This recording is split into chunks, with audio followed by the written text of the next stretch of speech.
सद्गुरु ओळवी कीर्तन प्रथेप्रमाणे आणि 5 मिनिटं त्या भगवंताचं नामस्मरण करायचं आहे.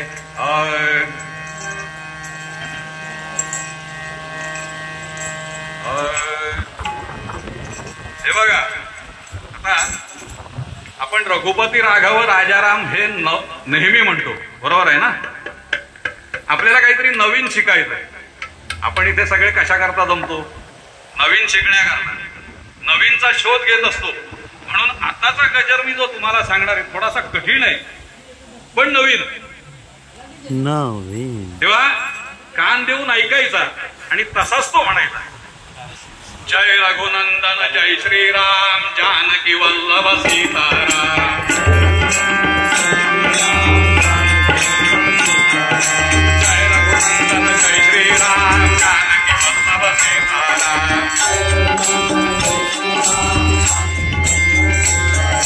जय रघुनंदन जय श्रीराम जानकी वल्लभ सीताराम. जय रघुनंदन जय श्रीराम.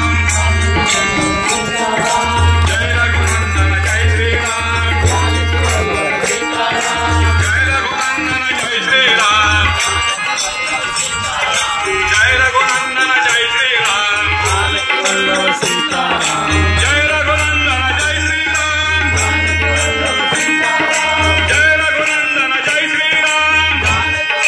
जय रघुनंदन जय श्रीराम जानकी वल्लभ सीताराम. जय रघुनंदन जय श्रीराम जानकी वल्लभ सीताराम. जय रघुनंदन जय श्रीराम. जय रघुनंदन जय श्रीराम. जय रघुनंदन जय श्रीराम. जय रघुनंदन जय श्रीराम. जय रघुनंदन जय श्रीराम जानकी वल्लभ सीताराम. जय रघुनंदन जय श्रीराम जानकी वल्लभ सीताराम. जय रघुनंदन जय बोला श्री चंद्र महाराज की.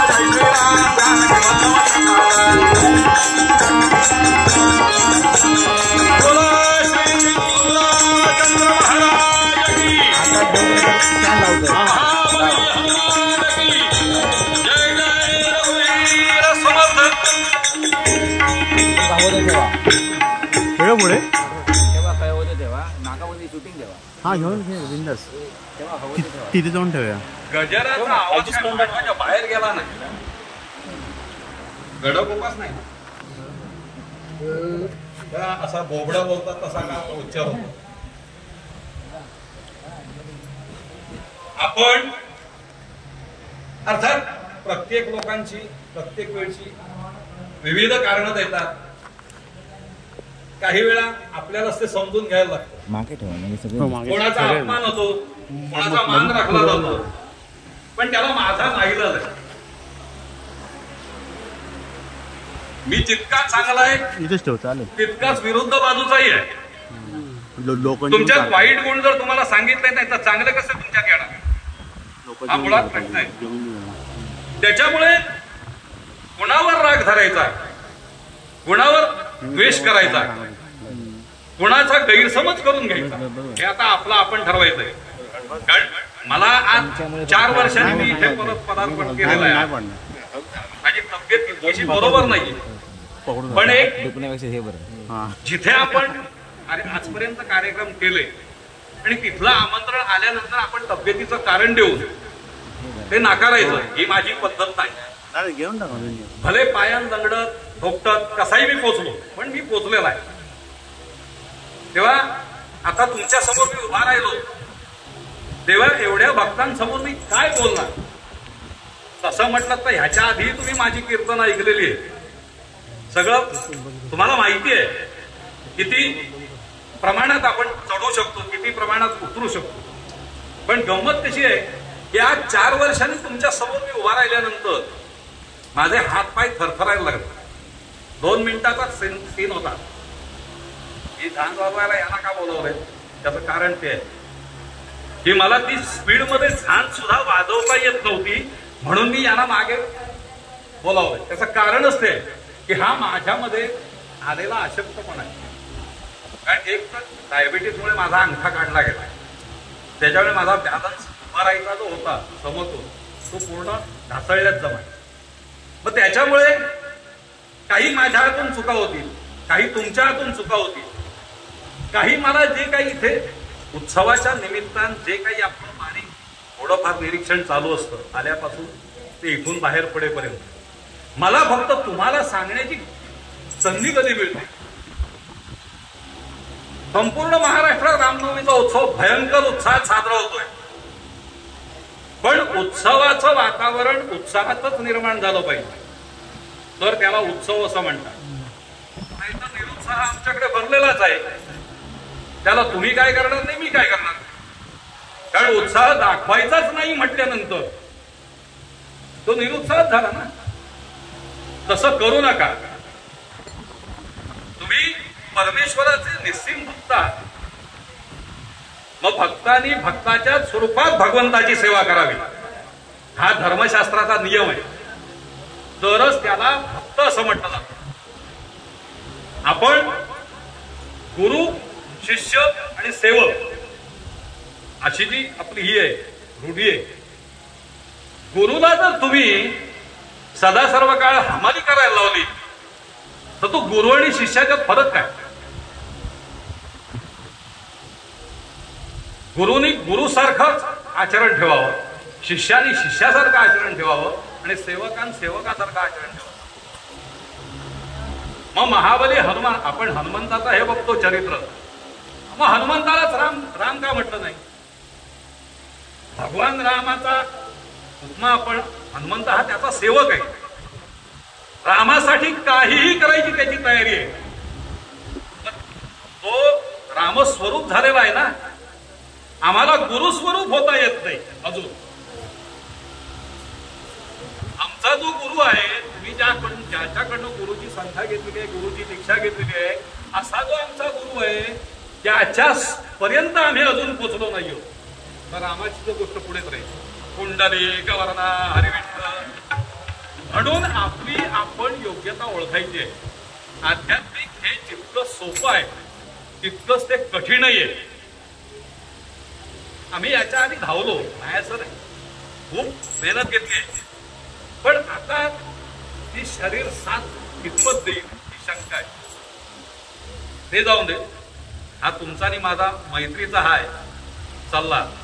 गुरुनी गुरुसारखं वागा, शिष्याने शिष्यासारखं वागा आणि सेवकाने सेवकासारखं वागा. म्हणजे प्रत्येकाने आपलं कर्म चांगलं जर करत राहिला तरच तुम्हाला पुढचा मार्ग मोकळा मिळेल. आता ह्या कीर्तनाच्या सुरुवातीला प्रथम पद्यामध्ये कविवरे आपल्याला उपदेश करतात.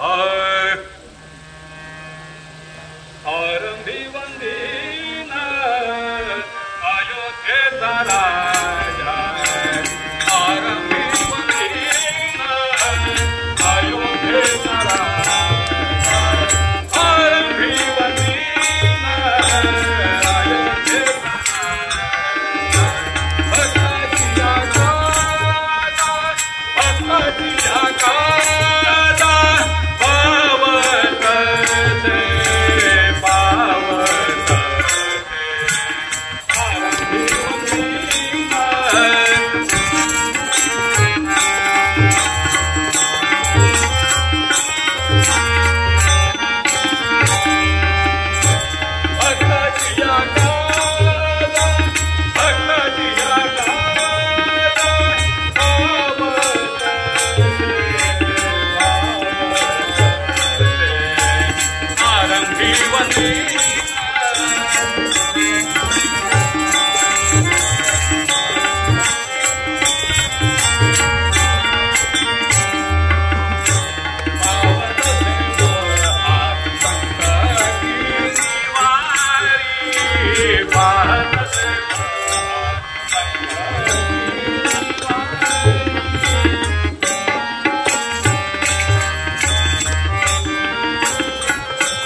नाही केला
चिंतन श्री गुरुदेव दत्त ज्ञानेश्वर माऊली महाराज की जय.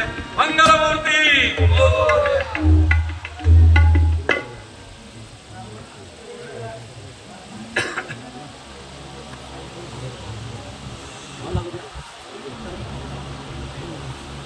माता रामो मत्पिता रामचंद्रा स्वामी रामो मत्सखा रामचंद्रा सर्वस्वं मे रामचंद्रो दयालोर नान्यंजाने नैव जाने न जाने.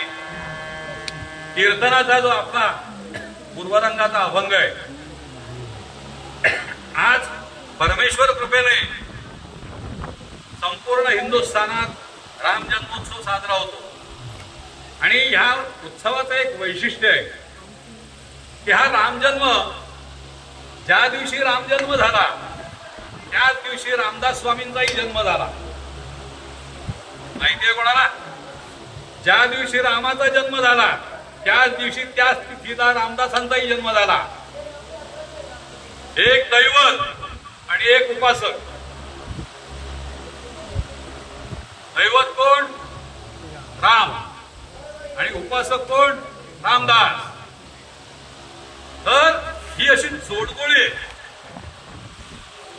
रामदास स्वामी हे रामाचे उपासक आहे आणि राम हा दैवत आहे सगळ्या जगतात. साक्षात विष्णूंचा अवतार तो प्रभू राम.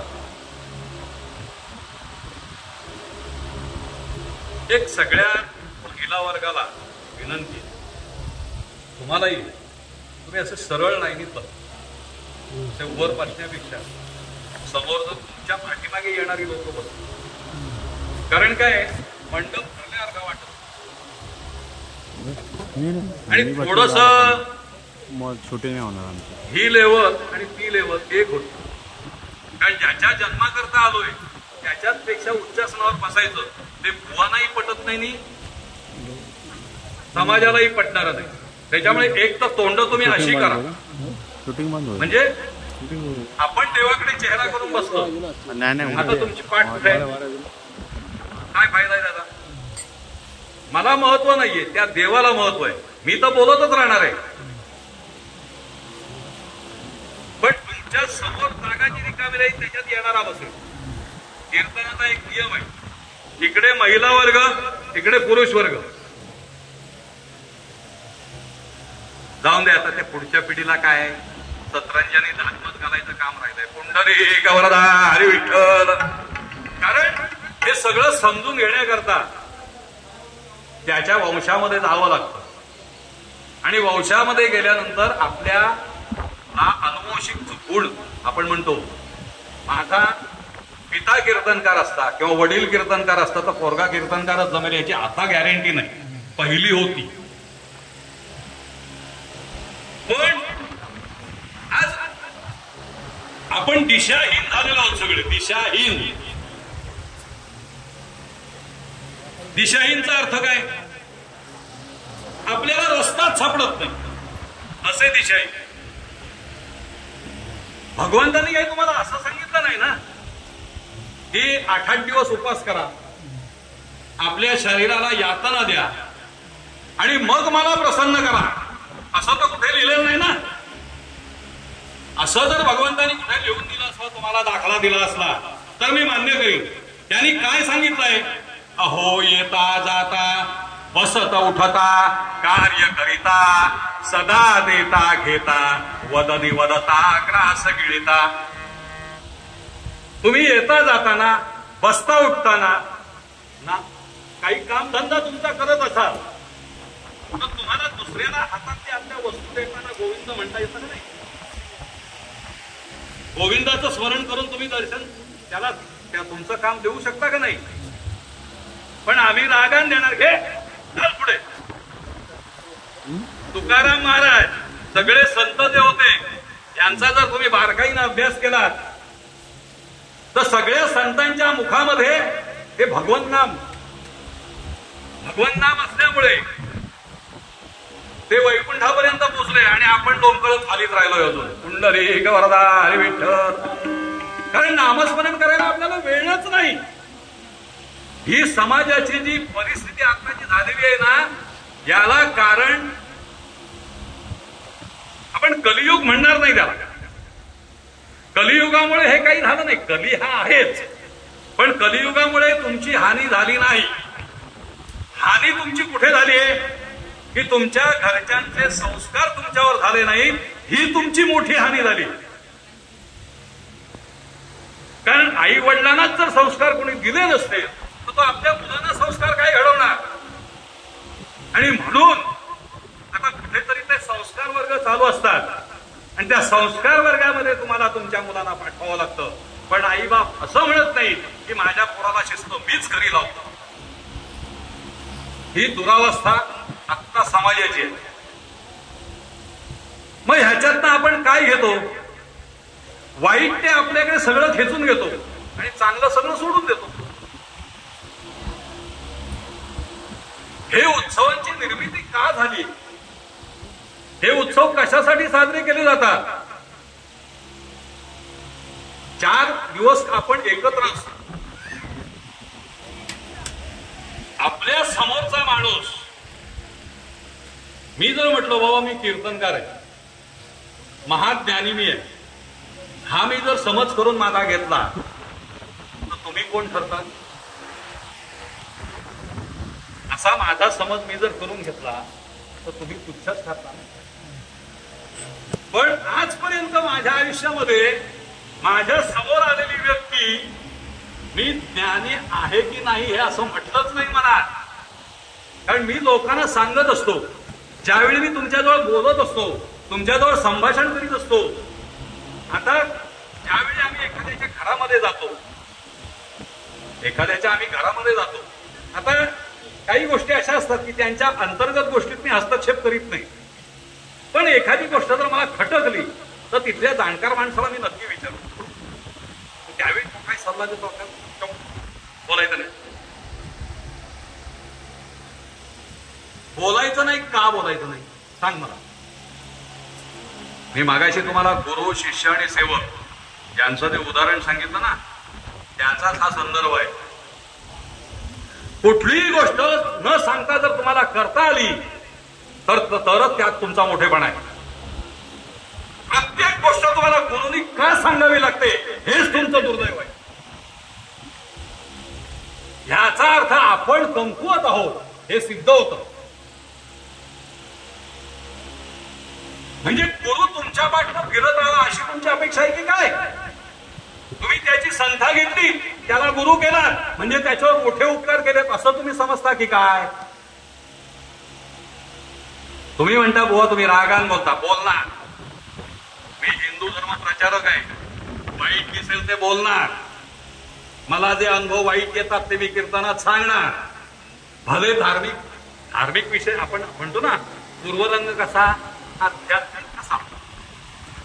काही बायका बोलतात मला, पण तुम्ही अध्यात्मावर काहीच बोलत नाही. अरे अध्यात्म ऐकून घ्यायची कुवतच नाही. तुला अध्यात्म सांगणार काय? आणि हे जे मी आता काही बोलतोय हे अध्यात्माला धरूनच आहे. फक्त आपण 4 दिवसात कसं वागावं हे धडे आहेत तुम्हाला. मंडळ येतील जातील, पण तुमचे संस्कार मरेपर्यंत कायम राहतील. आणि जर ते तुमच्या शरीरात आचरणात आले नाहीत तर मग एक आमच्यात हे आहे, गुरु असो, महागुरु असो, महाज्ञानी असो, कोणी कितीही तुमच्या समोर डोकं फोडलं तरी शून्य. एका काव्यात सांगितलंय त्याचं वर्णन.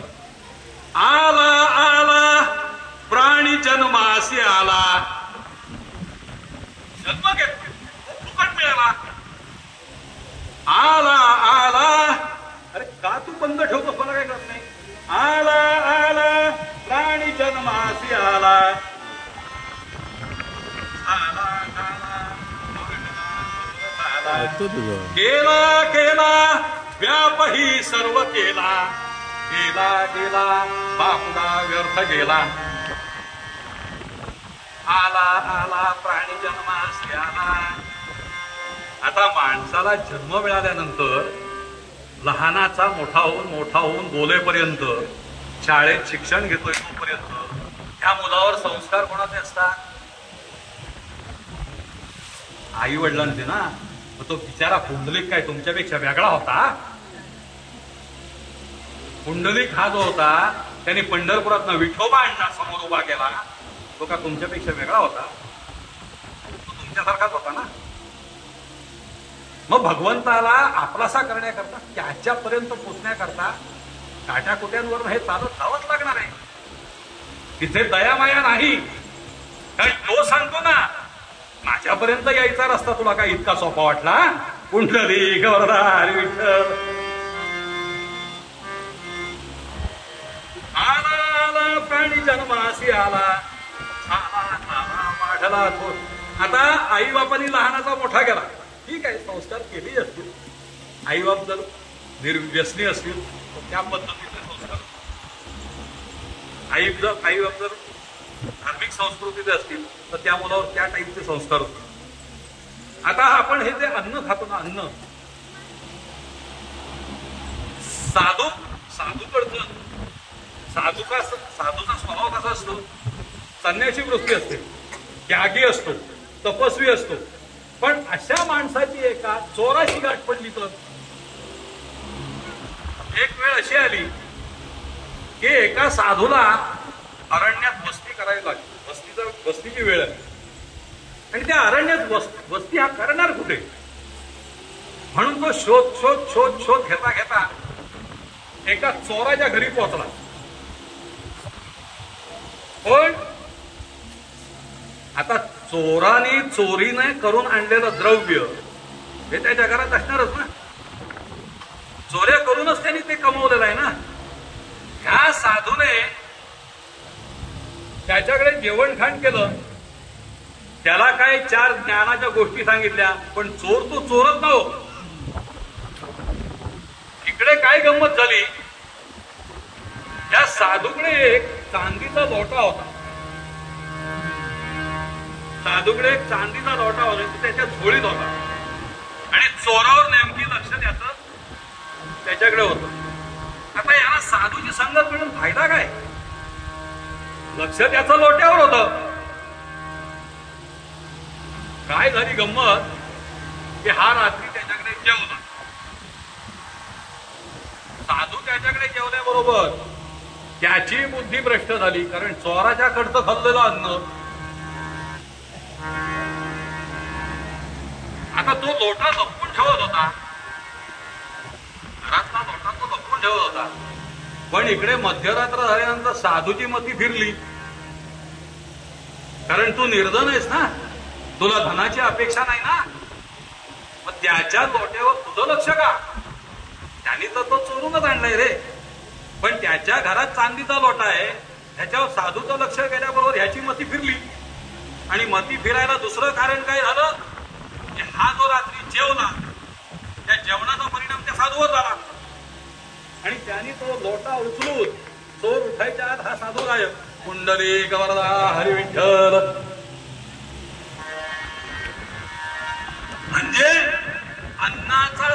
परिणाम तुमच्यावर होऊ शकतो.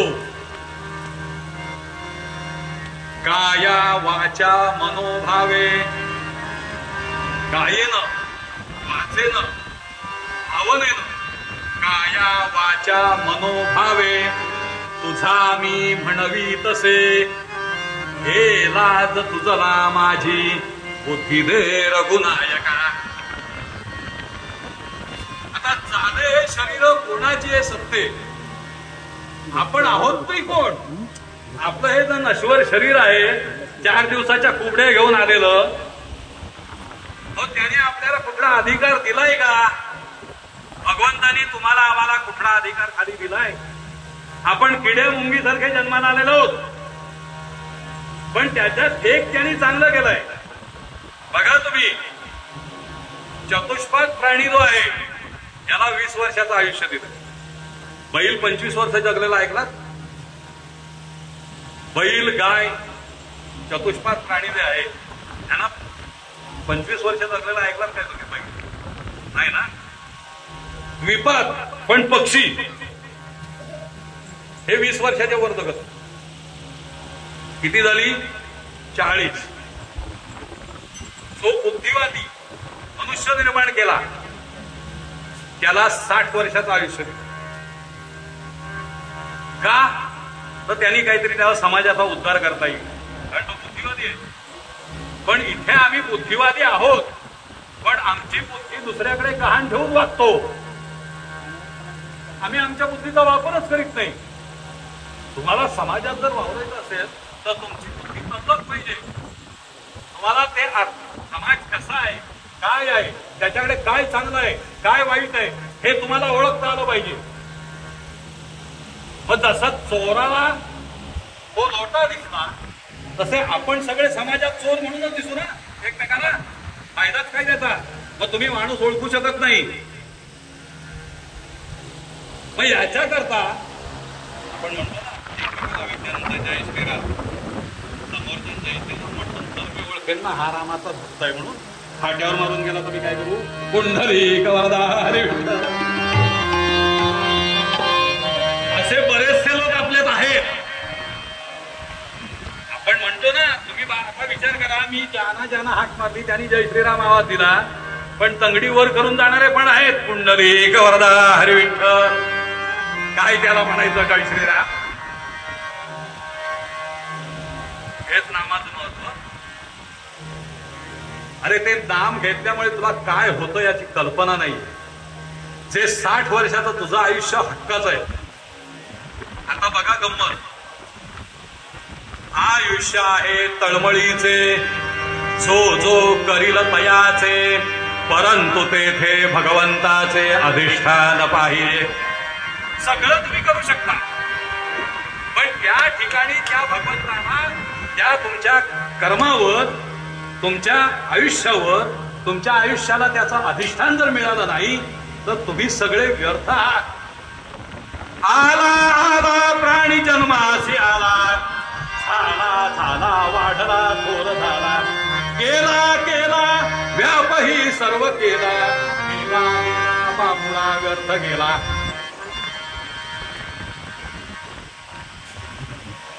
अभंगामध्ये सांगितलंय, नाम संकीर्तन साधन पै सोपे, जळतील पापे जन्मांतरीची, न लगे सायास जावे वनांतरा, सुखे येतो खरा नारायण. माता पुंडलिक खुळा होता, त्याला विठ्ठल, त्याला वारीला जाता येत नव्हतं.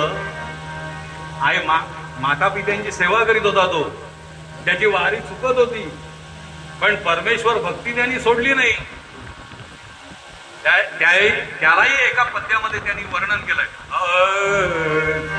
सेवा करिता माय पित्याची, सेवा करिता माय पित्याची, आस कराया पुरी विठ्ठला, सोडून या पंढरी विठ्ठला, सोडून या पंढरी विठ्ठला.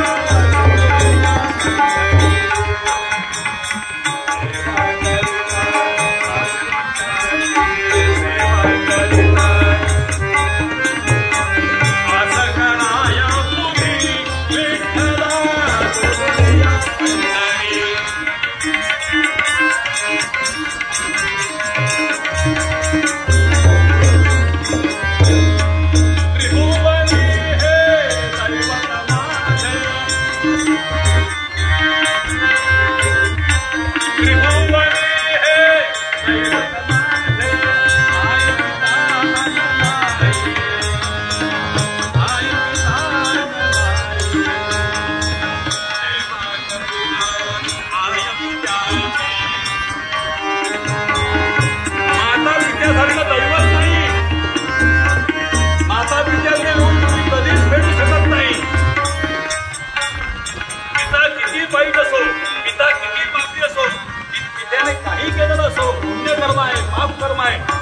पिता तो पिताच आहे आणि माता ती माताच आहे.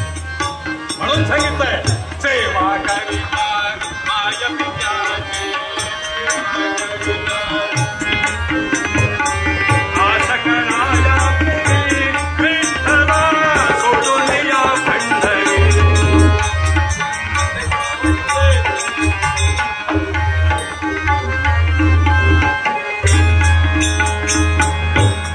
तर असे आपले आई वडील. आता काय झालंय, बाबा मोठा झाला, तोंडगा झाला, त्याचं लग्न झालं, त्याला बायको मिळाली, पण कशी अवदसा. तिच्यावर संस्कार नाही हो, कारण ती म्हणणार तुमच्या घरात मी कुठून आले म्हणणार ना, पुंडरी गवरा हरी विठ्ठल तू काय उपकार करायला आलीस, तुला सागर संगीत वाजवत गाजवत आणलंय ना, मग त्या नवऱ्याचा निदान उद्धार तरी कर. आता तुम्हाला मी एक गमतीशीर गोष्ट सांगतो, दुसऱ्याची नाही माझीच. आज मला हा जो पाय आहे हा 2.5 वर्ष मी त्या पायाजवळ दुसतोय का, मला शुगर आहे, डायबिटीस आहे. काही लोकांच्या पत्नी संस्कारी आहे, काही लोकांच्या पत्नी आज्ञाधारक आहे. म्हणजे आमचे आज्ञाधारक नाही असं माझं म्हणणं नाही, पण एक गोम आहे त्याच्यात. इतकं झालं, अंगठा काढून झाला, सगळं झालं, तरी बायको काय त्या पायाजवळ 3 फूट लांबीशिवाय आली नाही. ते 5 फुटाला मी विचारायची, अहो पायाला सूज आहे, गोसडीच्या बसते त्याच्यावर. म्हणजे हा राग आहे. आम्ही संन्यास घेतलाय, आम्हाला कुणाचीच गरज नाही, कारण आमच्या मुखामध्ये एकच बसलेला आहे. मी जरी संसारात असलो तरी मी बायकोचा नाही, बायको माझी नाही, मुलगा माझा नाही, मी त्याचा नाही, साधा एकट्याने जायचा आहे. मला तुम्ही सांगा 2.5 वर्षात त्या नवऱ्याला काहीतरी दुखलं असेल की नाही हो? आणि एकीकडे मी दुसऱ्या व्यक्तीशी चर्चा करतोय, तो सांगतोय माझी पत्नी मला फार सुंदर, मान्य आहे, काय काय करते.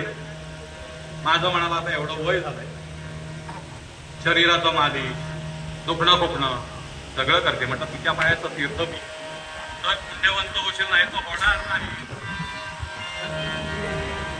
कारण माणसाच्या मधला अहंकार गेला की त्याला मोक्ष प्राप्त झाला. अध्यात्म काय आहे दुसरं सांगा मला. तुम्हाला 4 इकडच्या गोष्टी, 4 तिकडच्या गोष्टी, इकडच्या भाकड कथा, तिकडच्या भाकड कथा, याला कीर्तन म्हणतात. असं वाटतं तुम्हाला की मी पूर्ण आध्यात्मिक काळा पंडित असल्यासारखा बोललो की त्याला कीर्तन म्हणतात का? आमच्यात एक शब्द आहे, मी तुमच्या घरात आल्यानंतर मी सांगितलं का आजपर्यंत मला अमुक लागतं, पण आता मला काही गोष्टी बोलाव्या नाईलाज आहे. कारण मला भात खाणं आणि साखर खाणं हे डॉक्टरांनी सांगितलंय मरेपर्यंत तुम्हाला विषच आहे. त्याच्यामुळे मी जर जी वस्तू सोडली मी खात नाही, तर ती समोरच्या घरात गेल्यानंतर आपल्याला कल्पना द्यायला लागते. पण याचा अर्थ सक्ती नाही. मग तुमच्या घरात मी आल्यानंतर मी करतो काय? मी त्यावेळी तिकडच्या रूम मधनं जातो, इकडच्या रूम मधनं जातो. त्यावेळी समोरचा माणूस आलेला आपल्याजवळ बोलतो कसा, वागतो कसा, आणि त्याच्या माणसं आहे त्यांच्यावर असलेले जे संस्कार आहे ह्याचा अभ्यास आम्ही करीत असतो. पुस्तकातल्या 4 गोष्टी वाचल्याने तुम्हाला सांगितल्या म्हणजे मी मोठा ज्ञानी असा अर्थ होत नाही. ह्याला जनरल नॉलेज म्हणतात. पूर्वी बघा कसे गुप्तहेर होते ना, अजूनही आहे. एखादी चोरी शोधून काढायची असली आणि तुमच्या घरात एखादा मुक्तायर आला,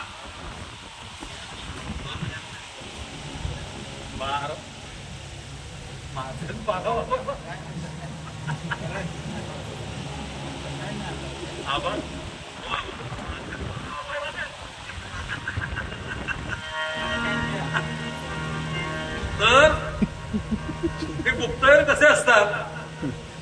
हे भिकारी बनून येतात, अनेक रूप घेऊन येतात, तुमच्याकडे सगळ्या बातम्या काढतात आणि तो मी नव्हे तर फारसा कोर्टात दाखवतात. कारण सगळ्या ज्या तुमच्याकडे ज्या बातम्या काढलेल्या असतात त्या स्टेशनला जमा होतात आणि स्टेशनवरून त्या पुन्हा त्यातले आपण गुप्तहेर नव्हे, आपण संसारातले हे. तुमच्या घरात जर वातावरणच दूषित असेल तर तुम्ही काय दुसऱ्याचा सत्कार करणार हो? आता ज्याची खावी पोळी त्याची संध्याकाळी येतील, फिरायला गेले असतील. ज्याची पोळी खाल्ली त्याची टाळी वाजवणच आहे, पण हा बुवा त्यातला नाही, त्याच्या टाळ्याच वाजवून जाईल. तर आज इतर आवाजचा विषय बाजूला राहून दे, पण 12:34 रामजन्म आहे. माध्यान्ह काल 12:34 आहे, त्याच्यामुळे आबा मला सुचवायला आले 12 वाजवू देत. म्हणून प्रथम पद्यामध्ये आपल्याला काय सांगितलंय बघा. आरंभी वंदीन अयोध्येचा राजा, आरंभी वंदीन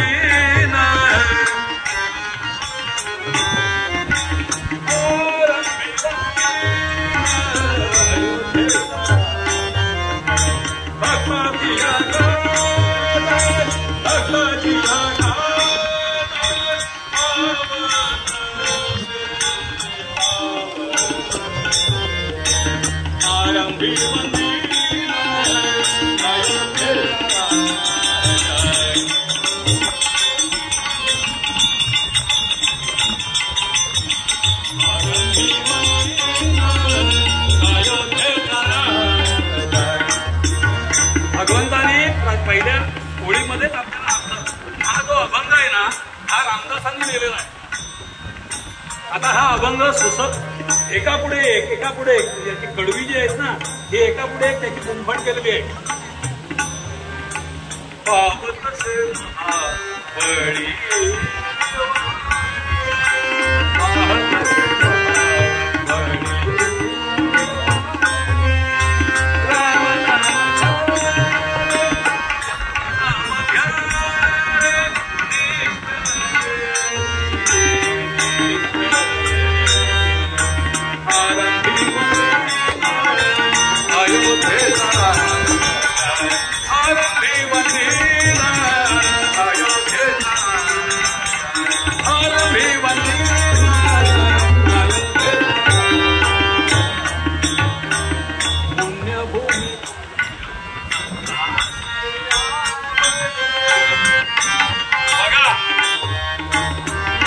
तुम्हाला जर कचळीगाव आवडला, आता दादांची तर कर्मभूमी आहे,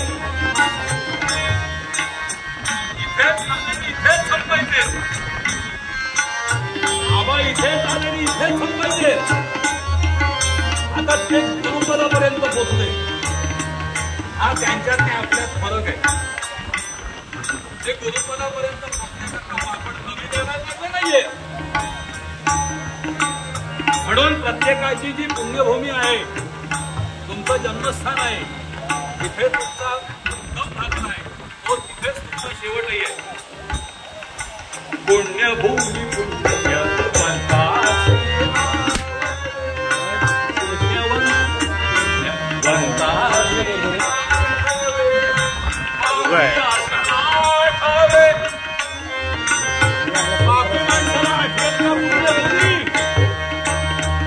पापी माणसाला पुण्यभूमी आठवेल का? तो जर पुण्यवंत असेल तरच त्याला पुण्यभूमीची आवड निर्माण होईल. पुण्यभूमी पुण्यवंतासी आठवे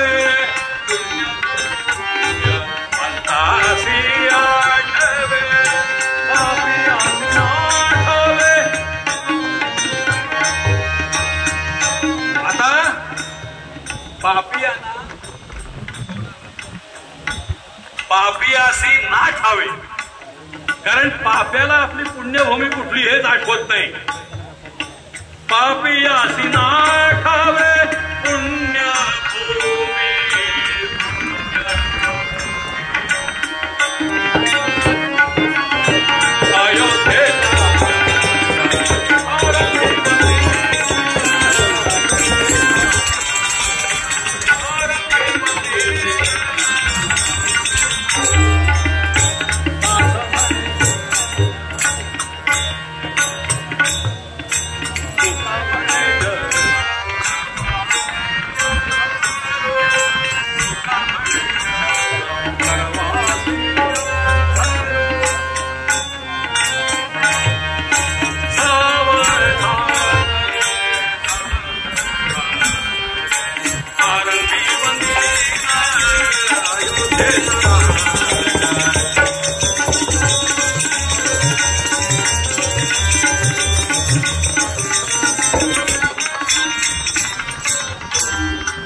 तिकडून काढावा कमोगाव.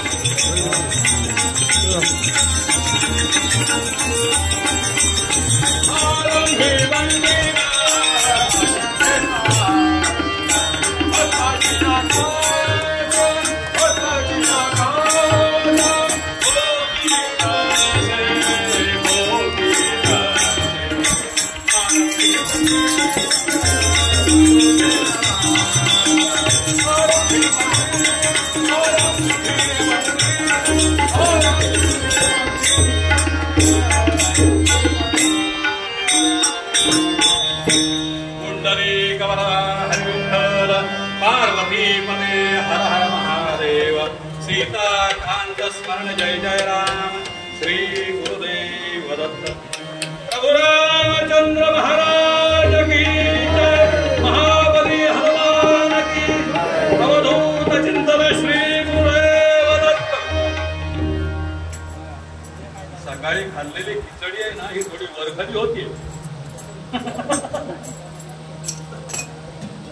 आता उत्तर रंगाला आपल्याला सुरुवात करायच्या आधी हे बघा 12:34 माध्यान्ह काळ आहे. माध्यान्ह काळापर्यंत आपल्याला फुल परमेश्वराची परवानगी आहे. आता मुहूर्त दिलेला असला, तुम्हाला आज सांगून ठेवतो, माध्यान्ह काळ जरी 12:34 असला त्या टायमिंगला त्याचा जन्म होतो, पण पुढे मुहूर्ताच्या 1 तास शिरोवेळ असते. हे आपण गृहीत पकडून चालायचं, पाठकर पोचायचं कारण नाही. मुहूर्ताच्या 1 तास पुढे शिरोवेळ चालू असते.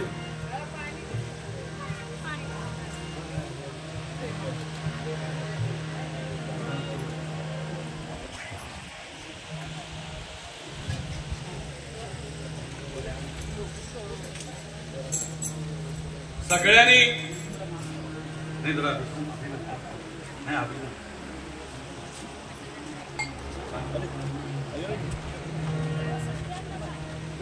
अजून गजरात झाला. तुम्ही अभिराम सगळ्यांनी आपल्या मोठ्या आवाजात टाळी वाजवून आपल्या सद्गुरूंना सलामी द्यायची. सद्गुरूंच्या नावाचं स्तवन करायचं आहे. गुरु महाराज गुरु जय जय परब्रह्म सद्गुरु. जय जय गुरु महाराज गुरु जय जय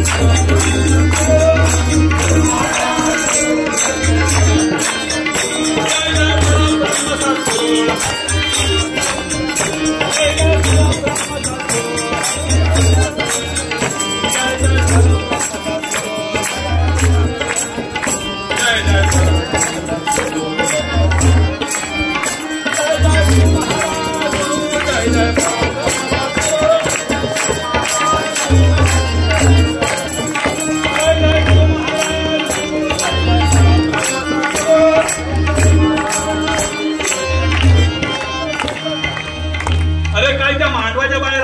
सोडायचाच नाही असं तुम्ही सगळ्यांनी ठरवलंय की काय?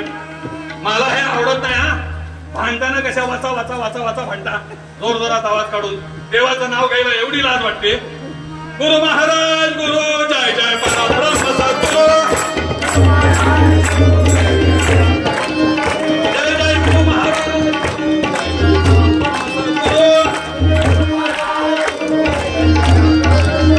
जय जय परब्रह्म सद्गुरु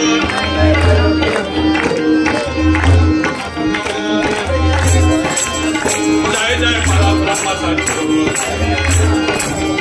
जय जय गुरु महाराज गुरु जय जय परब्रह्म सद्गुरु जय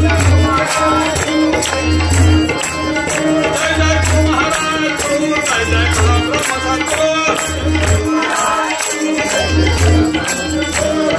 परब्रह्म सद्गुरु जय जय परब्रह्म सद्गुरु जय जय परब्रह्म सद्गुरु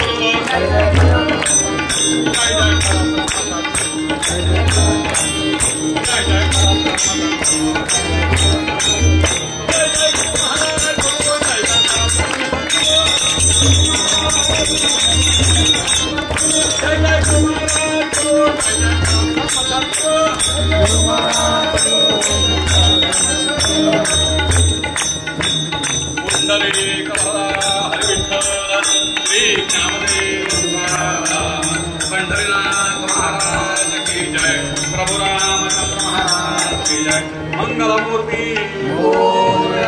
महाबली हनुमान की जय.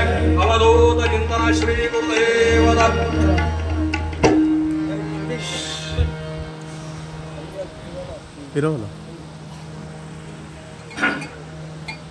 आपण सगळे भगवान रामचंद्रांच्या जन्मोत्सवासाठी इथे जमलेलो. पूर्वी अयोध्येमध्ये अनेक प्रकारचे राजे महाराजे होऊन गेले. इक्ष्वाकू राजाचा जो वंश हा दशरथ आहे. बरोबर. अयोध्येवर अतोनात प्रेम. अयोध्या ही नगरी होती. अयोध्येवर त्याचा अतोनात प्रेम होतो. प्रजेला तो पुत्रव्रत मानायचा. शासनही त्याचं उत्तम होतं. धनुर्विद्या पारंगत. सगळ्या विद्या 64 कला त्याच्याजवळ होत्या. तो इतका धनुर्धर होता की त्याला 3 राण्या होत्या. दशरथाला राण्या 3. आता आपण म्हणतो ना सत्व रज आणि तम. कौसल्या सुमित्रा आणि कैकेयी. आता 3 राण्या. आम्हाला एक सांभाळता येत नाही. ह्यांनी 3 कशा सांभाळल्या हाच आम्हाला आधी मोठा पडलाय. ते बोलून दे जाऊन दे.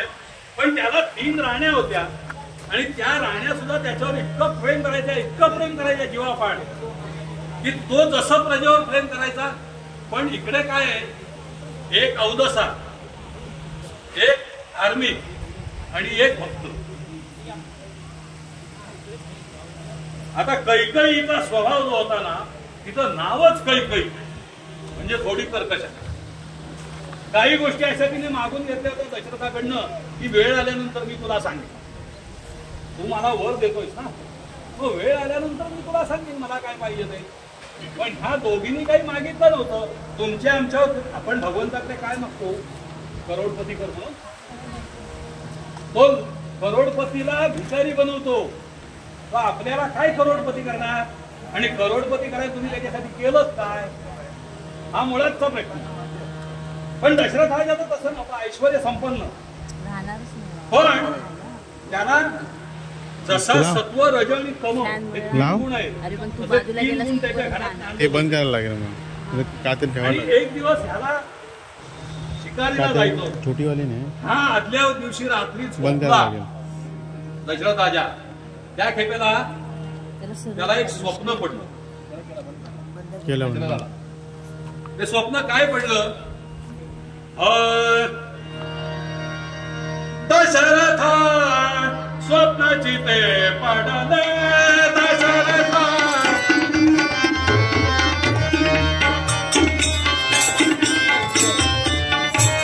दशरथा स्वप्नाची ते पडले. दशरथा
रात्री हा झोपलेला असताना ह्याला स्वप्न पडलं की स्वप्नामध्ये तो इतका घाबरला की दुसऱ्या दिवशी शिकारीला जाताना सुद्धा 10 आकडे मोजायला लागला.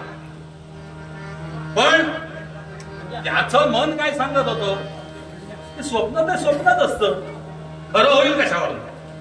म्हणून त्याने आपला जे काही गणगोत होता त्याचे घोडेवाले शिकारी लोक बरोबर घेतले आणि हा शिकारीला ह्यांच्या बरोबर चालला. अरण्यात गेल्यानंतर याला काही दिवसभर शिकार मिळेना. हा हैराण झाला, शिकार का भेटत नाही, त्याला वेदच लागला. आणि त्या तंद्रीमध्ये तो झाडावर चढून बसला, कारण तो तिरंदाज होता. माणसाच्या वेदाने त्यांनी जर स्वर ऐकला आणि त्या दिशेने जर बाण सोडला तर तो त्याचा भेद करून जायचा, असा तो धनुर्धर पण होता. तर त्याच्यामुळे हा एका झाडावर चढून शिकारीची वाट बघतोय. आता येईल मग येईल, आता येईल मग येईल, शिकार काही येत नाही.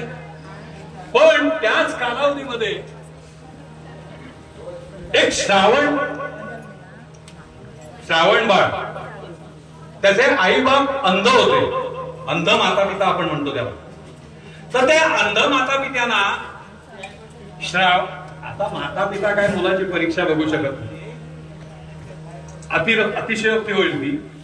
पण आई वडिलांनी एक त्या श्रावणाजवळ इच्छा प्रगट केली की अरे बाबा श्रावणा, आता आम्ही दोघं आंधळे आहोत, आपण दरिद्री तर आहोतच, भगवंताची सेवा करीत असलो सुद्धा तरी दरिद्री आहोतच, पण आम्ही दोघं जण आंधळे आहोत. तेव्हा आम्हाला यात्रा करायची, तीर्थक्षेत्राचं भ्रमण करायचंय, तीर्थक्षेत्राची यात्रा करायची. श्रावण म्हणाला एवढंच ना, मी काय म्हणाला तुमच्या शब्दाच्या पुढे आहे. त्यांनी टोपल्यांची कावड तयार केली आणि आई बापाला घेऊन त्या भगवंताचं नामस्मरण करीत निघाले. आस्ती मजल दरमजल करीत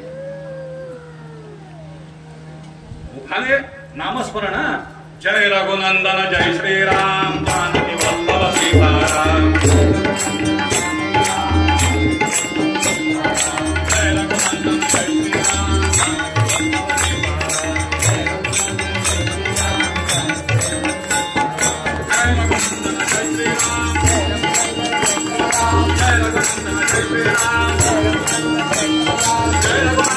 श्रीराम,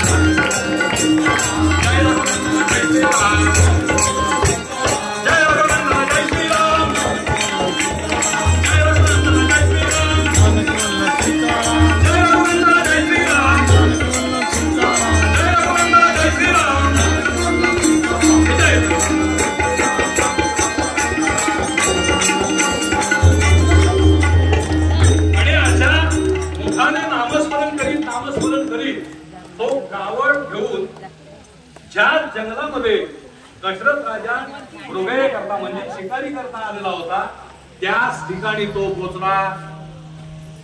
आता श्रावणाचं दुर्दैव आणि दशरथाचं सुदैव, इथला रस्ता ठेवा मात्र जाय यायला.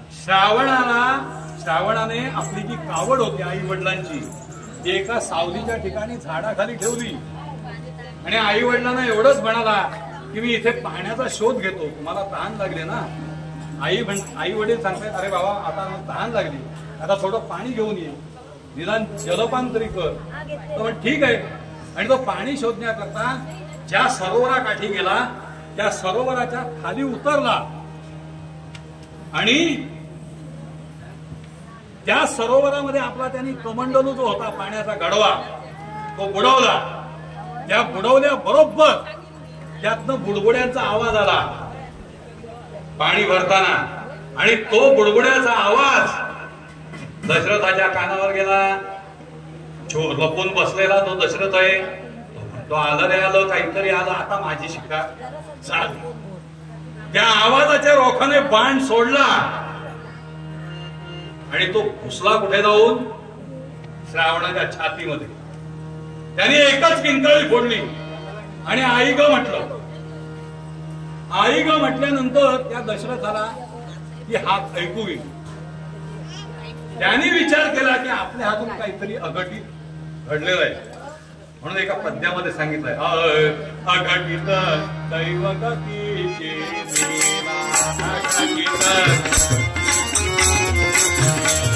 अघटित कोणी कधी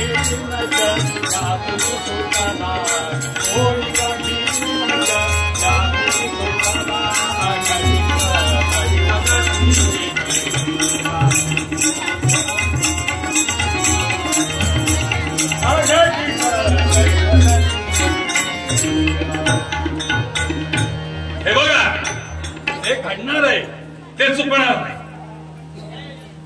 मग दशरथाने त्या आवाजाच्या रोखाने त्याचा बाण आता त्याच्या छातीत घुसलाय ना विवळतोय तो. तेव्हा तो दशरथ राजा समोर आला आणि श्रावणाने त्या दशरथ राजाला ओळखला. त्या अवस्थेमध्ये श्रावणाने त्या दशरथ राजाला ओळखला. पुढे सरका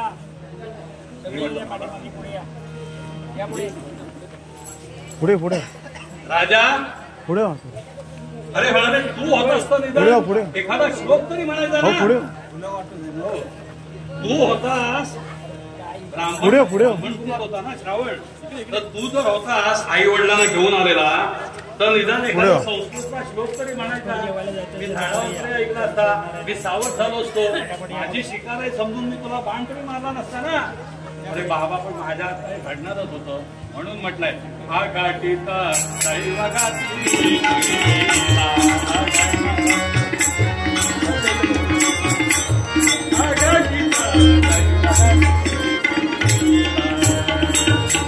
कोणी कधी यातुनी सुटला कोणी कधी यातुनी सुटला अघटित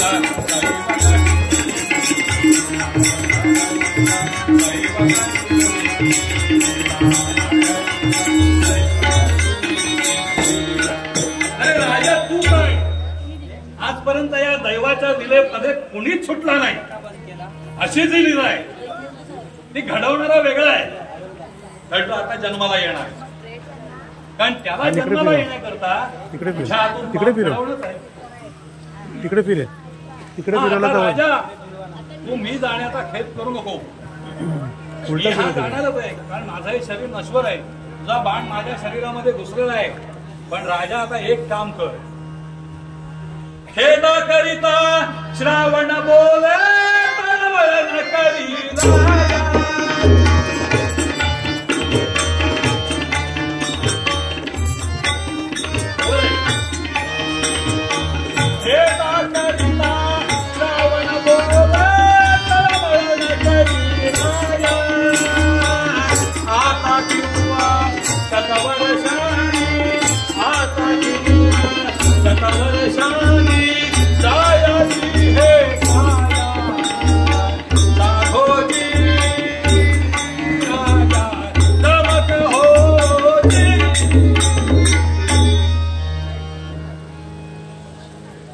आता माझा बाण लागलाय हा तू मनात विचार सुद्धा आणू नको.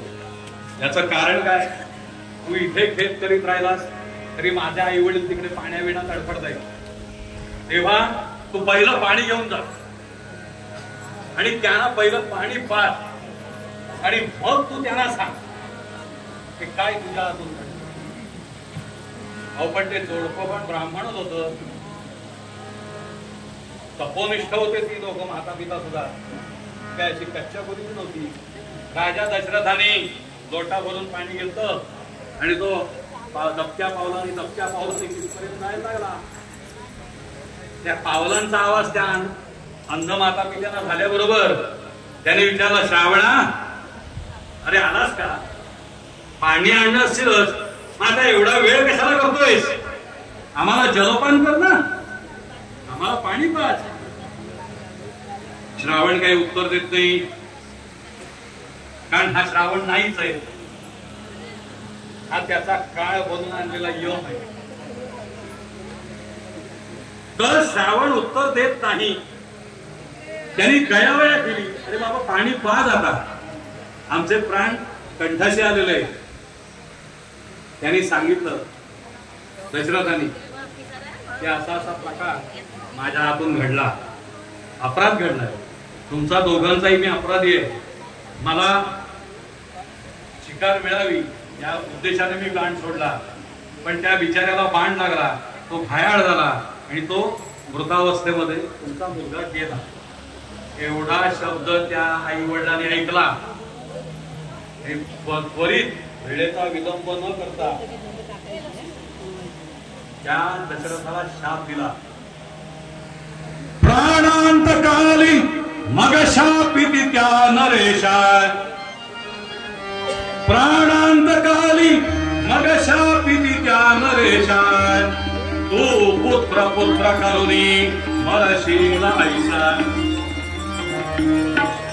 ऐसे वधो त्यजिले निज देह त्यानी, राजा मनी सहर्ष विषाद मानी.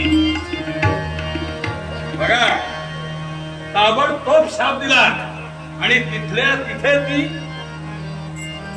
त्यांनी प्राण सोडले, पाणी सुद्धा प्यायलं.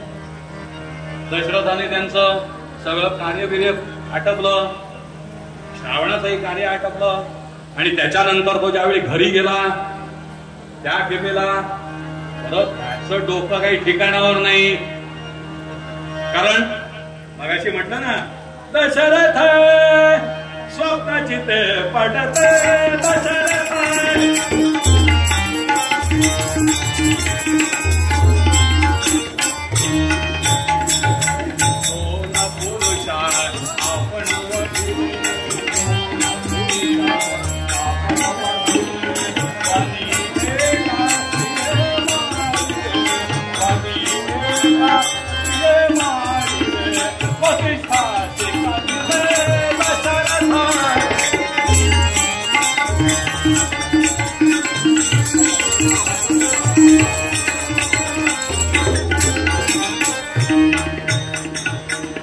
त्याला स्वप्नाचा पुरेपूर प्रत्यय आला. दशरथाला, हे मी काय करून बसलो? 2 पुरुष तर मारलेच, पण एक बाई पण मारली. त्या दोघांनी शाप दिला होता ना. शाप काय होता विचार करा. त्याला एक तर पुत्र संतान नव्हतं, संसारात सुख नव्हतं. मग शापामध्ये त्याला उशाप पण मिळाला होता, वर पण मिळाला होता.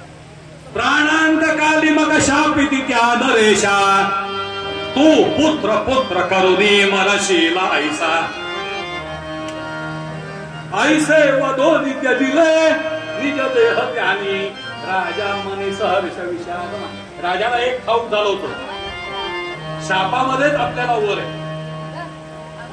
शाप दिलाय पण आपल्याला वर पण मिळालाय, आपल्याला मुलगा होणार. तो पुत्र पुत्र करुणी मरशील ऐसा. कारण तुला जर पुत्रच झाला नाही तर पुत्र वियोगाचा दुःख तुला काही समजणार. म्हणून शापामध्ये उशाप. ऐसे वधो त्यजिले निज देह त्यानी, राजा मनी सहर्ष विषाद. हे स्वप्न घेऊन तो घरी आला. घरी आल्यानंतर ही हत्या घडली. हत्येनंतर परत घरी आला आणि मग त्यांचे जे गुरु, राजगुरु वसिष्ठ, त्यांना दरबारामध्ये पाचारण केलं आणि त्यांनी सांगितली की बाबा, वसिष्ठांना आधी त्यांनी कल्पना दिली होती, असं असं मला पडलं आणि ते खरं झालं हे गुरुला सांगितलं आपल्या. आता म्हणाला याचं करायचं काय? तेव्हा वसिष्ठांनी त्याला सांगितलं, हे बघ, स्वप्नात जे दिसलं ते घडलं. स्वप्नात जे दिसलं ते घडलं, पण त्याचा तुझा फायदा आहे. तुला पुत्र प्राप्त होणार आहे. तू ज्या कारणासाठी मुक्ती आहे ते कारणच निघून गेलंय ना. आणि म्हणून आता तू एक काम कर. पुत्र तुला जो मिळणार आहे हा बलवान त्रैलोक्याधिपती असा मिळावा म्हणून भगवंताचा अरे आपल्याला आपल्याकडे होम करतात तो होम नव्हे, हा पुत्र कामेष्ठी यज्ञ कर. नाही तर आमच्याकडे येतात काका होम करायचाय, लाकडं चालायचे. मूर्खांना हेच माहिती नाही लाकडं कधी चालतात.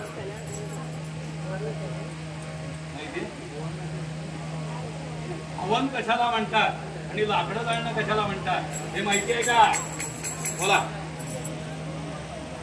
शेवटच्या कार्याला लाकडं जाळतात आणि होमाला आहुती देतात, त्याला हवन म्हणतात. आमच्या इथे जोरात ओरडत येतात काय तुम्हाला फक्त लाकडच चालायचेत ना, दक्षिणच ठेवायची आहे ना. अरे काय मेल्यानो भाषा तुमची. त्यांना लाकडं कधी जातात ते हवन कसं करतात तेच माहित नाही. तुम्हाला काय फक्त दक्षिणच घ्यायचे ना. अरे म्हणजे माझा काय म्हणून याला आम्ही अज्ञान असं म्हणतो. हे शिका पहिलं, ते संस्कार तुमच्यावर भेटणार आहे. पुत्रकामेष्ठी यज्ञ करायला सांगितला, पण पुत्रकामेष्ठी यज्ञ करायचा म्हणजे हा कुणासाठी करायचा आहे? हा जो अवतार आहे हा कुणाचा अवतार आहे? विष्णूचा अवतार आहे. आणि विष्णूला प्रसन्न केल्याशिवाय तुम्ही पुत्रकामेष्ठी करणार कसा? म्हणून त्यांनी विष्णू पूजा प्रारंभ केली. आता आपल्याला आपले वडजी आहेत म्हणजे आम्ही पण होत्यात. तुम्ही सांगता पूजेची 1001 नावं घ्या, पण काका 10 मिनिटाच्या वर वेळ नाही. हा माझे गुडघे दुखतात. कुंडली अरे विठ्ठल, अरे तुझे गुडघे दुखतात म्हणून मी 10 मिनिटात पूजा ऐकू? बसूच नको ना. पूजा 3 तास फडशीलाच बसून करून घे. आता मला तुम्ही सांगा 1001 नावं भटजी म्हणणार कशी 10 मिनिटात? कुठला तरी भटजी म्हणेल का? मग आम्ही काय विचार करतो मरून दे, आपला काही दक्षिणेशी मतलब आहे होई काय नाही वाटत. कुंडली काहीतरी समाज पण आम्हाला तेच म्हणतो. मग आम्ही विचार केला तर काय चुकीचं आहे? इथे तर तुला जेवणाचं टायमिंग तिकडे झालंय, जेवण तर टायमावर पाहिजे. लवकर उठ ना, तुझं कर्म लवकर आटप ना. ते नाही करायचं. सत्यनारायणाची पूजा चालू काय पुढे संस्कृती किती वाजता निरीक्षण केलं तर काय? मागे जा, तुला करायचं पुढे घे तर मनापासून नाही तर तू तेल लावीचा मी मागे जागा नाही. कारण मला त्याच्याशी काही घेणं देणं नसतं. मी एखाद्याचं चांगलं करायचं असेल ना तरच रिंगणात उतरतो, नाही तर मी उतरत नाही. मला हौस नाही. तर म्हणून दे 1001 नावाचं सोडव. मग म्हणजे 101 नावं सुद्धा ऐकत नाही. माझं म्हणणं पूजेवर बसलेला जोडाचं तरी लक्ष हवं का नाही? त्याच्या कानात सांगायला येतो जेवणाला काय घ्यायचं. मग ती बाई येते, मग तुझी ओटभरणी नाही केली. अरे त्या कामाशी तुम्ही एकरूपच जर होत नाही तर त्याचं पुण्य तुम्हाला मिळेलच कसं? आणि ते आम्ही दम भरणारे असतो ते आम्ही शेवट वाईट करतो. तुम्ही तुमची सेवा करायची आणि आम्हाला वाईट ठरवायचे. तुम्ही पूजेवर जोडा बसवलात ना, मग मागणं 4 बायकाच्या कानात बोलायला कशा राहाव्या? कुंडली अरे तुमची कामं तुम्ही करा ना. त्याला 1 दिवसाचं पुण्य तर नको. काय नाही. मग हा पुत्रकामेष्ठी यज्ञ करायचा म्हटलं ना तेव्हा आता भगवंताची नावं किती आहेत? विष्णू सहस्रनाम आहे, शिव सहस्रनाम आहे, हनुमान सहस्रनाम आहे, रामाचं सहस्रनाम आहे. नावं जेवढ्या देवता आहेत एवढी सहस्रनाम आहे. शिव सहस्रनाम आहे, सूर्य सहस्रनाम आहे. मरून दे. आता मी म्हणतो नको 101 पण नको. कंटाळा येतो वयाच्या मागे. पण 11 नावं घेतली तरी पुण्य मिळतं. मी एक शक्कल लढवली. आपलं एक नाट्यसंगीत आहे नारायण नारायण नारायण नारायण नारायण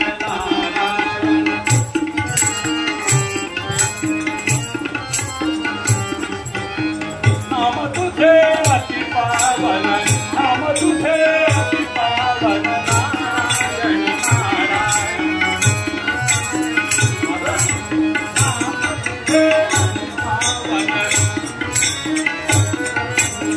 कमलापति कमलायन कमलापति कमलायन कमलापति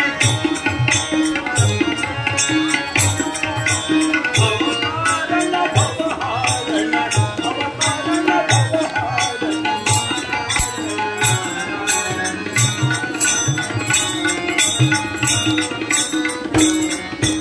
ओ धरती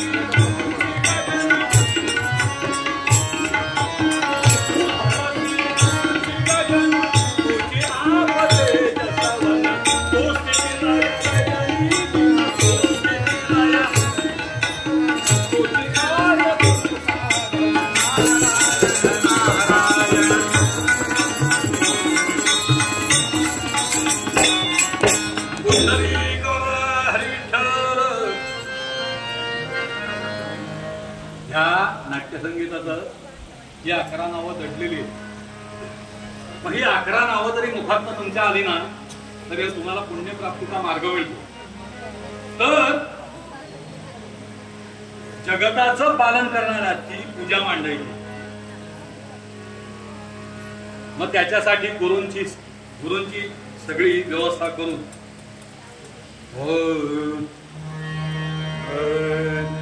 देवपूजा ही देवपूजा पाय तुझे गुरुराया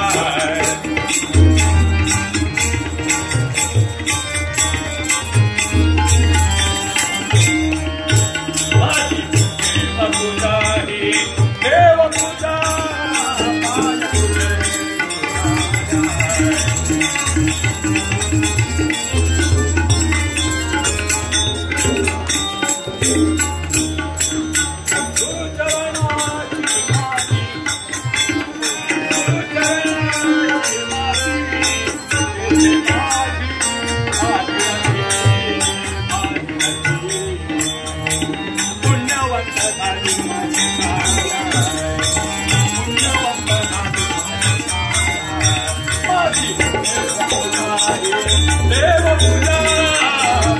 तुझे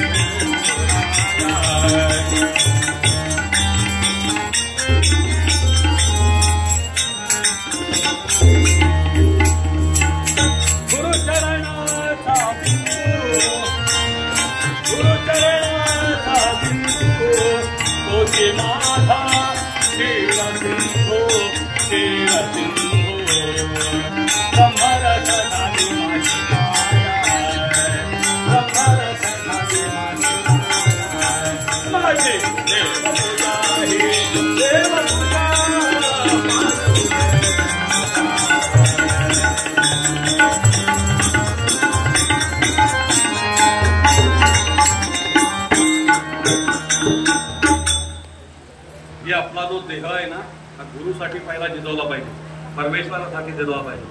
आज ते पुत्रकामेष्ठी यज्ञामध्ये अनेक प्रकारची विघ्न न येण्यासाठी म्हणून त्या विष्णूची पूजा आरंभली. अनेक नवविध ऋषींना बोलावून हा पुत्रकामेष्ठी यज्ञ पार पडला. पण पुत्रकामेष्ठी यज्ञ पार पडल्यानंतर त्या अग्निनारायण प्रगट झाले आणि तो हवन कार्य पूर्ण झाल्यानंतर त्या अग्नीतून अग्निदेव प्रगट झाले आणि त्या दशरथाला त्यांनी पायसाचा कलश दिला आणि तो कलश त्याच्या हातात सोपवला आणि हे धर्मराजा हा तुझ्या तिन्ही राण्यांना दे, वाटून दे, तिन्ही राण्यांना एक सारखाच दे, वाटून दे. एवढं बजावून सांगितलं आणि अंतर्धान पाहू. चित्रथा मनामध्ये आनंद आला की एवढं मोठं संकट येऊन सुद्धा डगमगला नाही. हा, एवढं मोठं संकट आलं तरी झाला नाही तो. मग त्यांनी काय केलं, तो पायसाचा जो द्रोण होता, हे कलश होता, हा तिन्ही राण्यांमध्ये सारखा विभागून दिला. आता 2 राण्यांनी तो खाल्ला, तिसरीने पण खाल्ला, पण तिसरीने अर्धाच खाल्ला, अर्धा कुठेतरी निघून गेला. तो हनुमान जन्मात तुम्हाला कळेल. कारण ती अवदसा होती, शंकेखोर होती, म्हणून तिचा विश्वास नव्हता नवऱ्यावर. तिने थोडासा चव चाकली म्हणून तो आला भरत जन्माला. हो, कौसल्या, सुमित्रा, कैकेयी तिघींनाही अपत्य झाली, पण ह्यातलं आणखीन एक जे अपत्य होतं ते हनुमान जन्मात तुम्हाला कळेल. तर हा पायसाचा वाटप झालं. ह्या तिघींना अग्नी देवांच्या आदेशाप्रमाणे दिवस गेले, त्यांचे डोहाळे चूर चालू झाले. बघता बघता बघता बघता आता देवांना सुद्धा आनंद झालेला आहे ना, कारण त्यांनी त्या स्त्रियांना एक आशीर्वाद दिला. काम तुझा या तुझा या पुराविला, काम तुझा या तुझा या पुराविला.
स्वर्गामध्ये देवांना आनंद आला. पण इकडे देव साखर घालताय किंवा दशरथ राजा साखर घालतोय, आपल्यासारखे सर्वसाधारण माणसं देवाला साखर घालतोय. देवा सज्जनांचं रक्षण करणारा, दुष्टांचं निर्दालन करण्याकरता आणि असा कोणतरी भगवंताचा अवतार आणि या पृथ्वीवर आणा, कारण आता ही वेळ झालेली.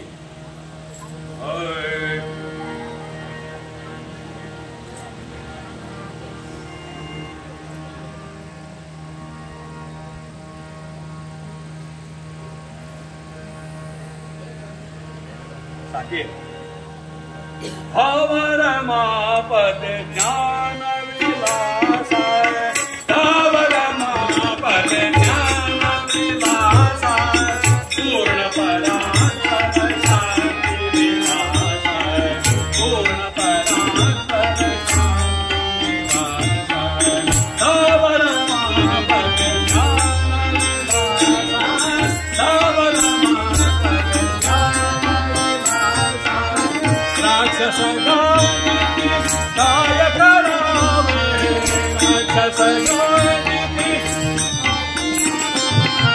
राक्षस गणिती काय करावे, दुःखनिधी प्रतिके वितरावे, दुःखनिधी प्रतिके वितरावे, चित्ताकी चित्तावरो निधनावे, चित्ताकी चित्तावरो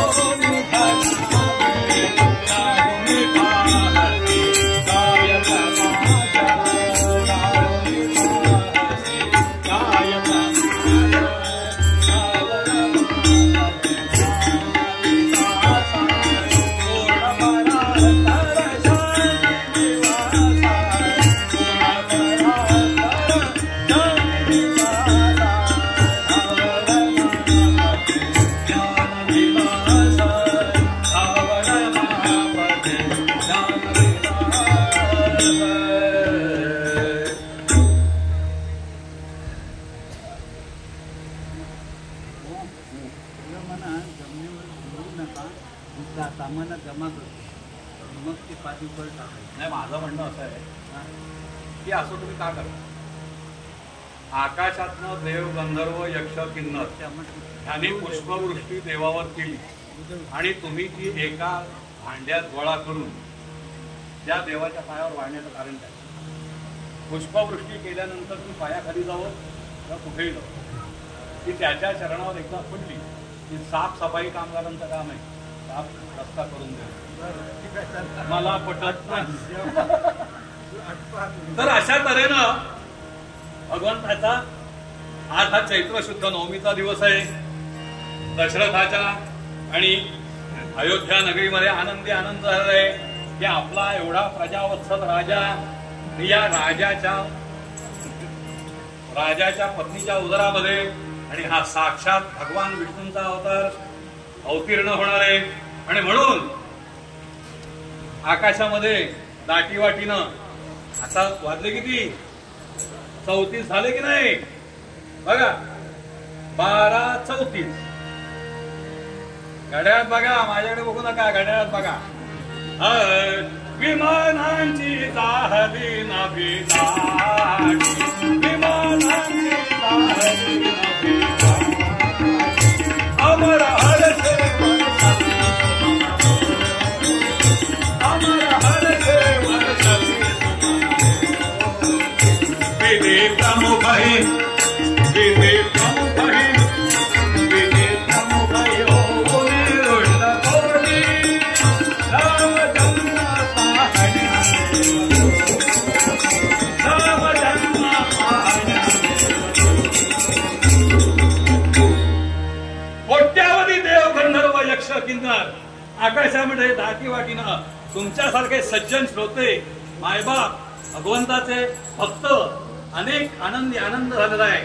आणि हा उत्सव पाहण्याकरता आणि आजच्या दिवशी मार्गी मार्गी माध्यान्ह समयी, मार्गी माध्यान्ह समयी बुधवारी चैत्र शुद्ध नवमीसी. बरोबर ना? मार्गी माध्यान्ह समयी बुधवारी चैत्र शुद्ध नवमीसी दशरथ गृही अवतरुणी, दशरथ गृही अवतरुणी झाला सुरमौली स्वभक्त कैवारी. राम राम राम हरे हरे राम राम हरे हरे राम राम हरे हरे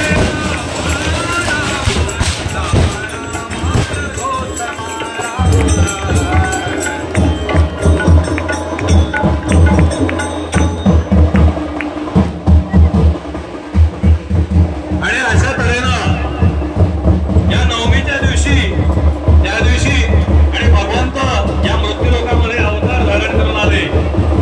त्यावेळी आकाशातून देव, गंधर्व, यक्ष, किन्नर याने पुष्पवृष्टी केली. आम्हाला कुसुम ढालावरसती, आम्हाला कुसुम ढालावरसती तनाना करीती समस्त गंधर्व. झाले सर्वत्र अनाथ, झाले सर्वत्र अनाथ, आनंदाचे असेचे पर्व. राम राम हरे हरे राम राम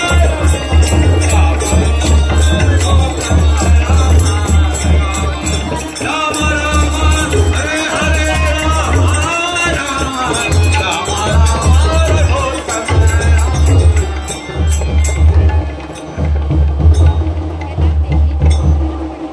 आता भगवंताने या मृत्यूलोकामध्ये जन्म घेतलेला आहे, तेव्हा सर्व आपण भगवत भक्तांनी 5 मिनिटं ध्यान लावून, थांबा जरा, घाई करू नका, सगळ्यांनी ध्यान लावून त्या परमेश्वराचं 5 मिनिटं नामस्मरण करायचंय. 5 मिनिटं नामस्मरण मन लावून करा आणि चित्त शुद्ध करून घ्या. जय रघुनंदन जय श्रीराम, जानकी वल्लभ सीताराम. जय रघुनंदन जय श्रीराम, जानकी वल्लभ सीताराम. जय रघुनंदन जय श्रीराम, जानकी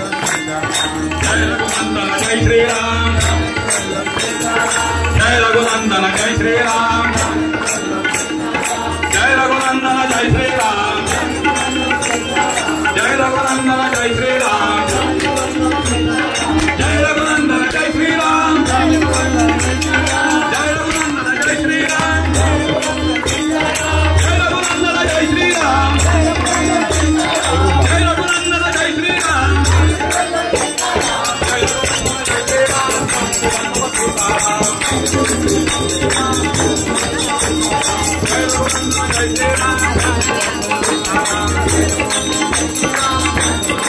भगवती राघव राजा पावन रघुपति राघव राजा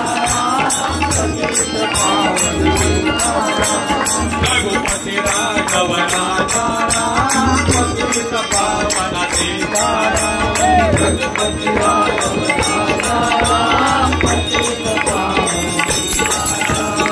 ईश्वर अल्लाह तेरे नाम सबको सम्मति दे भगवान रघुपति राघव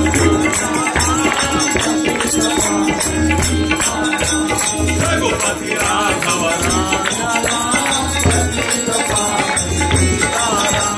जय रघुनंदन जय श्रीराम जय रघुनंदन जय श्रीराम जय रघुनंदन जय श्रीराम जय रघुनंदन जय श्रीराम रामचंद्र की जय।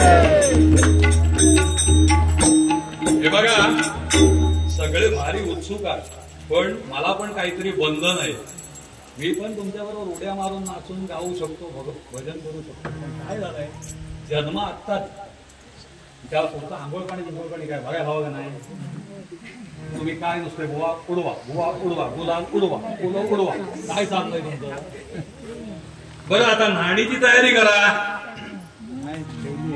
बरं ज्योतिषाला नाव बिव काय विचारलंय ज्योतिषानं काय नाव बिव विचारलंय काय तुमचे गुरुजी बिरुजी आलेत काय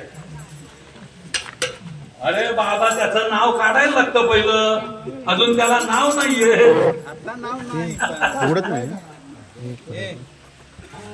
आणि हे नारळाचं एवढंच बरं आहे तुला डायरेक्ट बटन एक एक पळी पाणी फुलात शिंपत अत्तर ऐकाय तिथे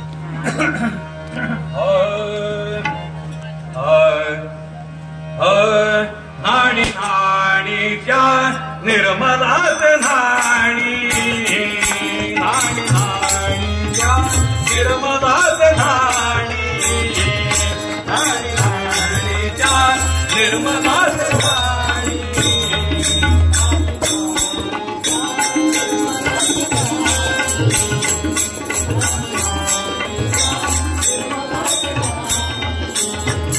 नाणी नाणीच्या निर्मलाच नाणी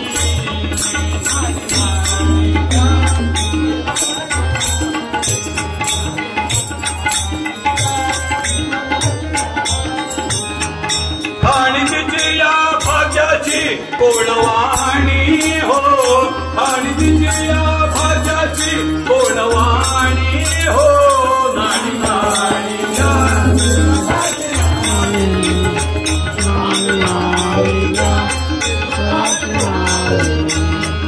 नाणी नाणीच्या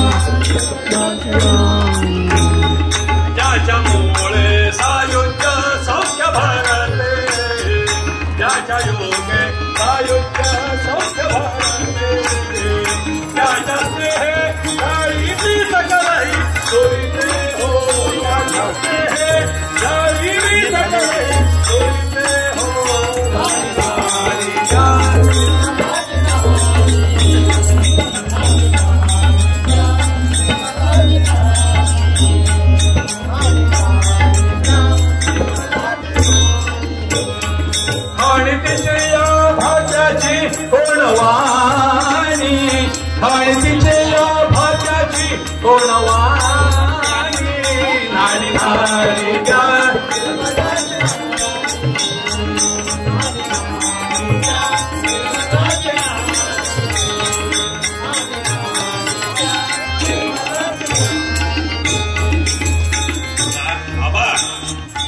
इकडे वेळ नाहीये, इतका वेळ आंघोळ करताय.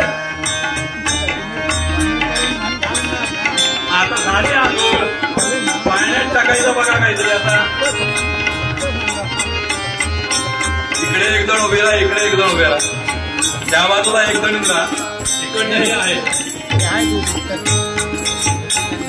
पाण्यात टाकायच्या आणि घालून वरून काढायचं आणि मग पाण्यात भरून नाही टाकायचं आधी.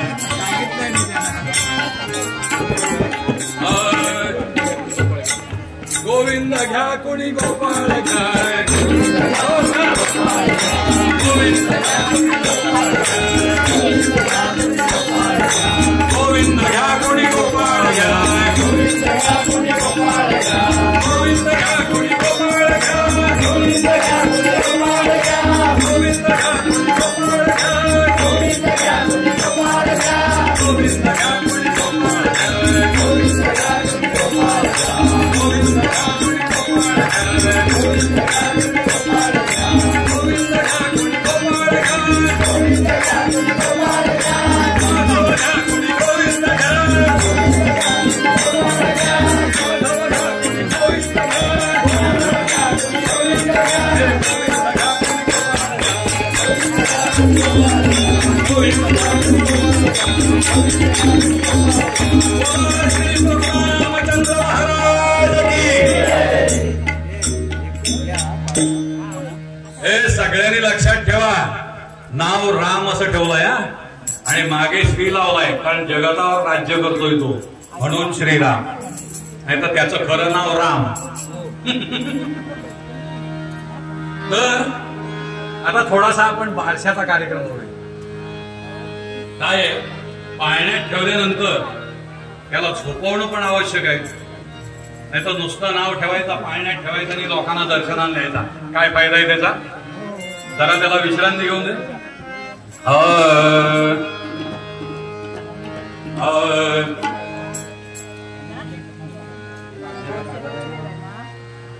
हो राहून दे आपला दुसरा. अरे कशाला मागे मागे राहता, या ना पुढे. मग म्हणता तुम्ही बुवा बोलता म्हणून. खिशात तुमच्या कागद ठेवून मला काय फायदा आहे? ठेवा इथे. लपून कशा राहता, पटकन आटपून नाही तर काय, मग म्हणता बुवा उशीर केला. बुवा लवकर आटपा. थांबा जरा, मी सांगतो. जो जो जो जो रे श्रीराम निज सुख गुण विश्रामा, बाळा जो जो रे श्रीराम निज सुख गुण विश्रामा, बाळा जो जो रे श्रीराम.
देव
सयाना या बायानो या गया तुम्ही या गया या ग सयाना या बायानो या गया तुम्ही या गया हला उलाडक्या श्रीरामाला जाऊ रामाच्या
आनंद झाला साखरवाडी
काय त्याला झोपवतच राहणार.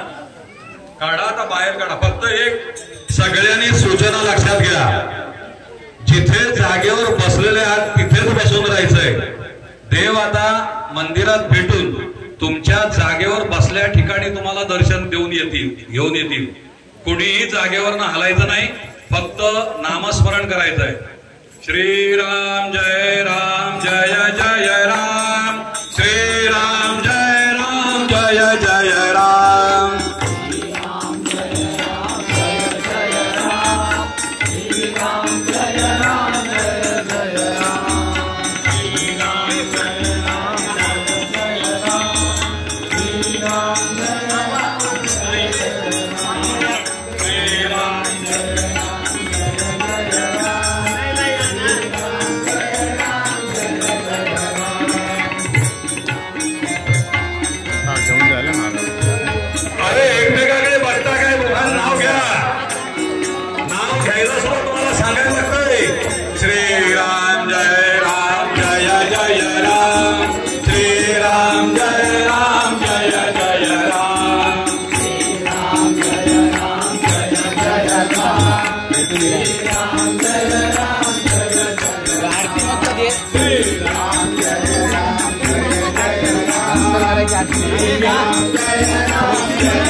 करा लवकर.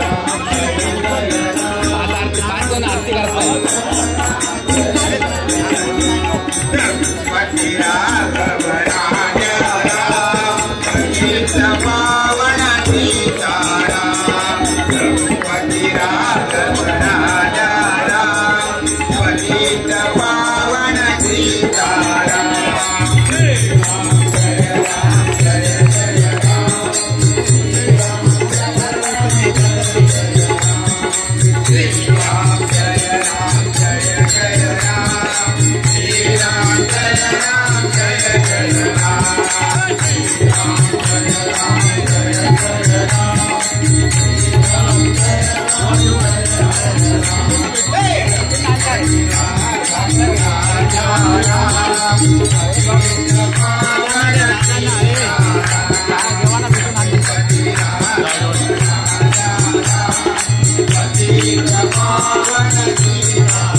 चल चल जय राम जय जय राम श्री राम जय राम श्री राम जय राम जय जय राम हे राम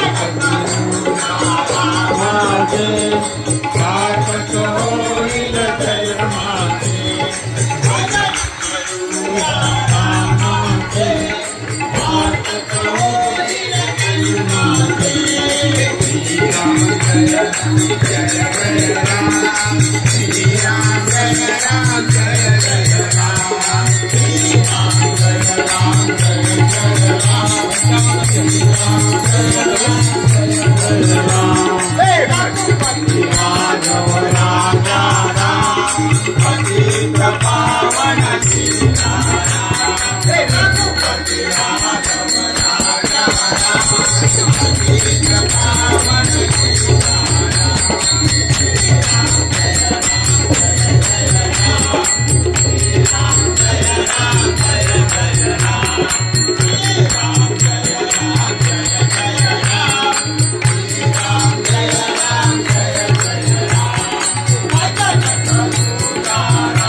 जलवाचे श्री राम जय राम जय जय राम श्री राम जय राम जय जय राम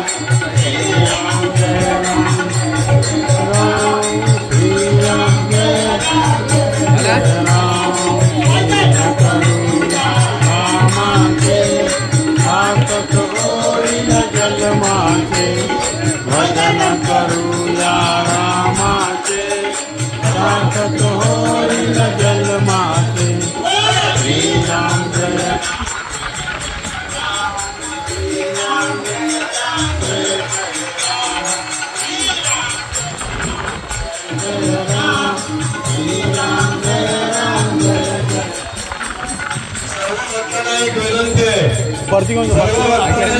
जय प्रत्येकाचं रामजन्म दर्शन झाल्याशिवाय भैरवी आरती घेणार नाही. प्रत्येकाचं रामजन्म दर्शन झालंच पाहिजे.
हा अशी भेटते.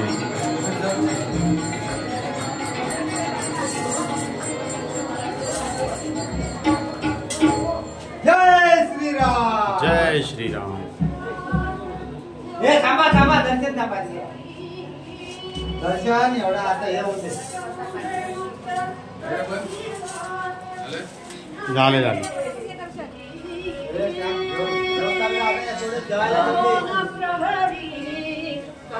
चला बॅटरी संपली माझी. माझा मोबाईल आहे हे झालं.